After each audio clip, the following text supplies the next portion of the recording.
ইন্নাল হামদুলিল্লাহ ওয়াসসালাতু ওয়াসসালামু আলা রাসূলিল্লাহ আম্মা বাদ। আহলুস সুন্নাহ ওয়াল জামাআতের স্বীকৃত আকীদা হলো শেষ জামানায় ইমাম মাহদির আবির্ভাব ঘটবে। তার আবির্ভাবের বিষয়টি এত অধিক সংখ্যক হাদিস দ্বারা প্রমাণিত যে মুহাদ্দিসগণ বলেন বিষয়টি মুতাওয়াতিরের স্তরে পৌঁছে গেছে, তাই এতে সন্দেহের কোনো অবকাশ নেই। ইমাম শাওকানি রাহিমাহুল্লাহ বলেন ইমাম মাহদি সম্পর্কে 50টি হাদিস ও 28টি আসার পাওয়া গেছে। শেখ আব্দুল মুহসিন আব্বাদ রাহিমাহুল্লাহ মোট 26 জন সাহাবীর নাম উল্লেখ করেছেন যারা ইমাম মাহদি বিষয়ক হাদিস বর্ণনা করেছেন। অতএব যারা ইমাম মাহদির আবির্ভাবকে অস্বীকার করে তারা নিঃসন্দেহে আহলুস সুন্নাহ ওয়াল জামাআত থেকে বিচ্যুত। আখিরুজ্জামান সিরিজের গত দুটি পর্বে আমরা কিয়ামতের ছোট বড় আলামতসমূহ নিয়ে আলোচনা করেছি। ইমাম মাহদির আবির্ভাব হলো ছোট আলামত ও বড় আলামতের মাঝখানে পার্থক্য রেখা। ইমাম মাহদির আবির্ভাবের মধ্য দিয়ে কিয়ামতের বড় আলামতগুলো প্রকাশের ধারাবাহিকতা শুরু হয়ে যাবে। তাই আলিমগণ এটিকে কিয়ামতের প্রথম বড় আলামত হিসেবে গণ্য করেছেন। প্রিয় ভাই ও বোন, প্রথমে আমরা জেনে নেব ইমাম মাহদির পরিচয় ও বৈশিষ্ট্য। ইমাম মাহদির পরিচয় ও বৈশিষ্ট্য। ইমাম মাহদির নাম ও বংশ পরিচয় তুলে ধরতে গিয়ে রাসূল সাল্লাল্লাহু আলাইহি ওয়াসাল্লাম ইরশাদ করেন, লাউ লাম ইয়াবকা মিনাদ দুনিয়া ইল্লা ইয়াউমুন লাতাওয়ালাল্লাহু যালিকাল ইয়াউম হাত্তা ইয়াবআসা ফীহি রাজুলাম মিন আহলি বাইতি ইউআতিউ ইসমুহু ইসমি ওয়াসমু আবিহি ইসমু আবি। যদি দুনিয়ার মাত্র একটি দিনও বাকি থাকে, আল্লাহ তাআলা সেই দিনটিকে দীর্ঘায়িত করে হলেও আমার বংশ থেকে এমন একজন মানুষ পাঠাবেন যার নাম আমার নামের অনুরূপ হবে এবং যার পিতার নাম আমার পিতার নামের অনুরূপ হবে। এখান থেকে বোঝা যায় তিনি মাহদি নামে প্রসিদ্ধ হলেও তার আসল নাম হবে মুহাম্মদ বা আহমদ। তার পিতার নাম হবে আব্দুল্লাহ। তিনি রাসূল সাল্লাল্লাহু আলাইহি ওয়াসাল্লামের বংশ থেকে আসবেন। ইমাম মাহদির দৈহিক বৈশিষ্ট্যের বিবরণ জানতে আমরা সুনান আবু দাউদে বর্ণিত একটি সহিহ হাদিস আপনাদের শোনাব।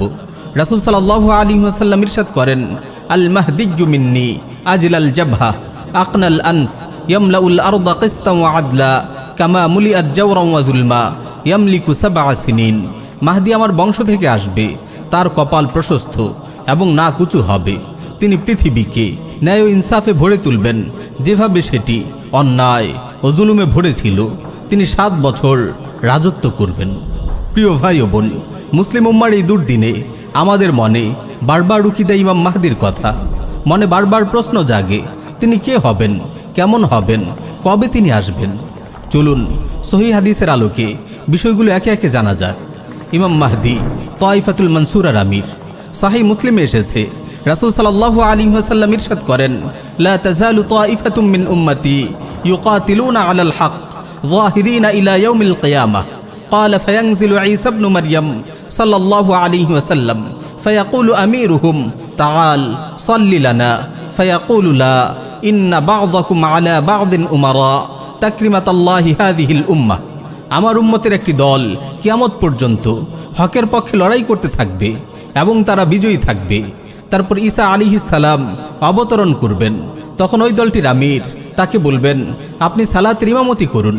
ঈসা আলাইহিস সালাম বলবেন, না, তোমরা একে অপরের নেতৃত্ব দেবে। এটি হলো এই উম্মতকে আল্লাহর দেয়া মর্যাদা।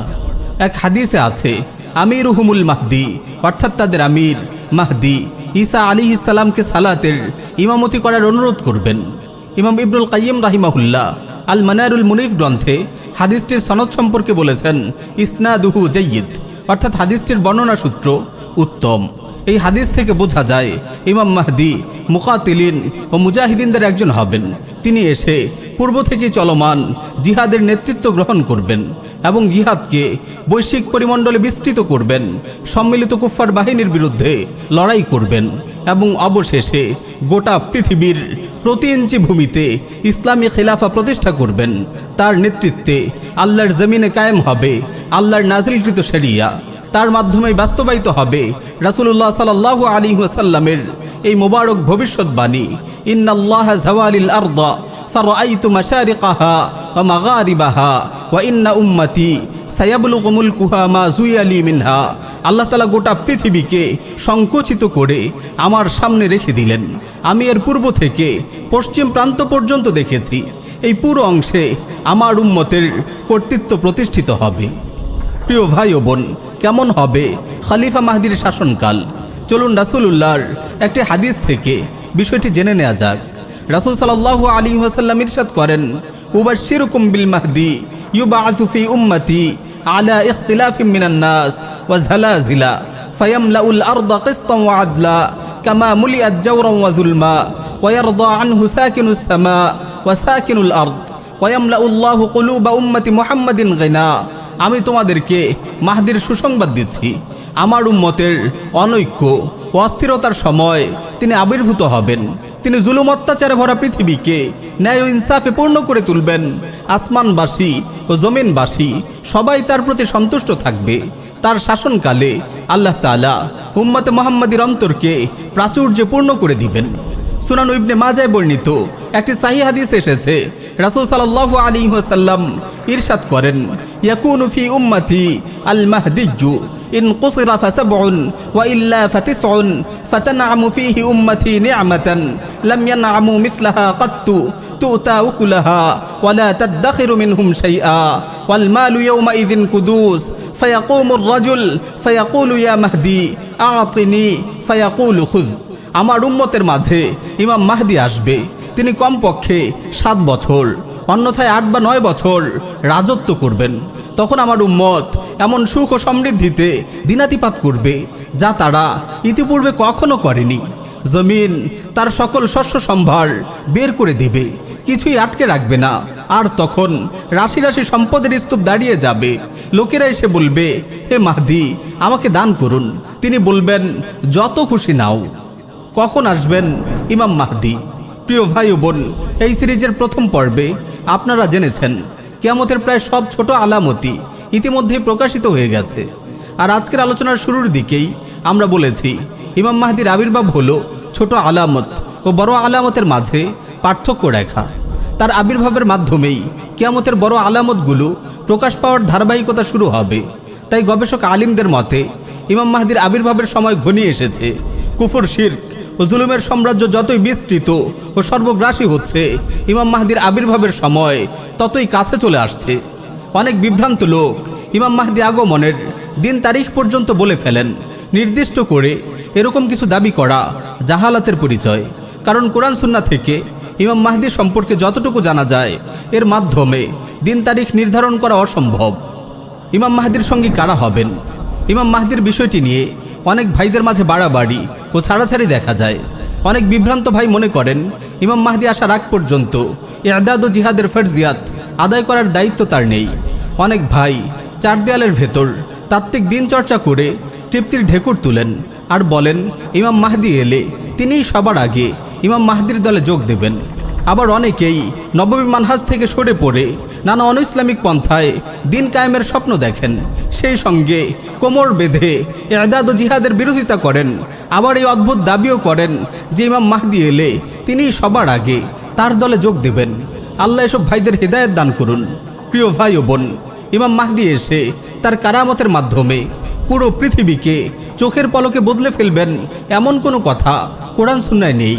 দুনিয়া দারুল আসবাব, যেমনটি আমরা পূর্বেও বলেছি, ইমাম মাহদি এসে তায়েফাতুল মানসুরার নেতৃত্বভার গ্রহণ করবেন এবং জিহাদকে বৈশ্বিক পরিমণ্ডলে বিস্তৃত করবেন। জিহাদ ও কিতাল ফি সাবিলিল্লাহর মাধ্যমেই তিনি গোটা পৃথিবীতে খিলাফা আলা মিনহাজিন নবুয়া প্রতিষ্ঠা করবেন। তিনি এসে দাড়ি পাল্লা কিংবা মিনার মার্কায় নির্বাচন করবেন না। রাস্তায় কর্মীদের নিয়ে বিক্ষোভ মিছিল করবেন না। ইমাম মাহদি যেই মানহাজ ও কর্মপদ্ধতি অনুসরণ করে খিলাফা আলা মিনহাজিন নবুয়া প্রতিষ্ঠার সংগ্রাম করবেন, সর্বকালে সর্বযুগে সেই মানহাজ ও কর্মপদ্ধতি আমাদের জন্য অনুসরণীয়। তায়েফাতুল মানসুরা সম্পর্কে আমরা আলাদা কোনো পর্বে বিস্তারিত আলোচনা করব ইনশাআল্লাহ।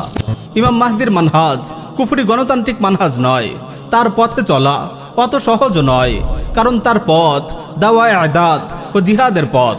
যেই পথের পদে পদে ওত পেতে আছে বিপদ, মুসিবত ও কুরবানি। এমনকি তার কাফেলায় সামিল হওয়ার পথও অত সহজ নয়।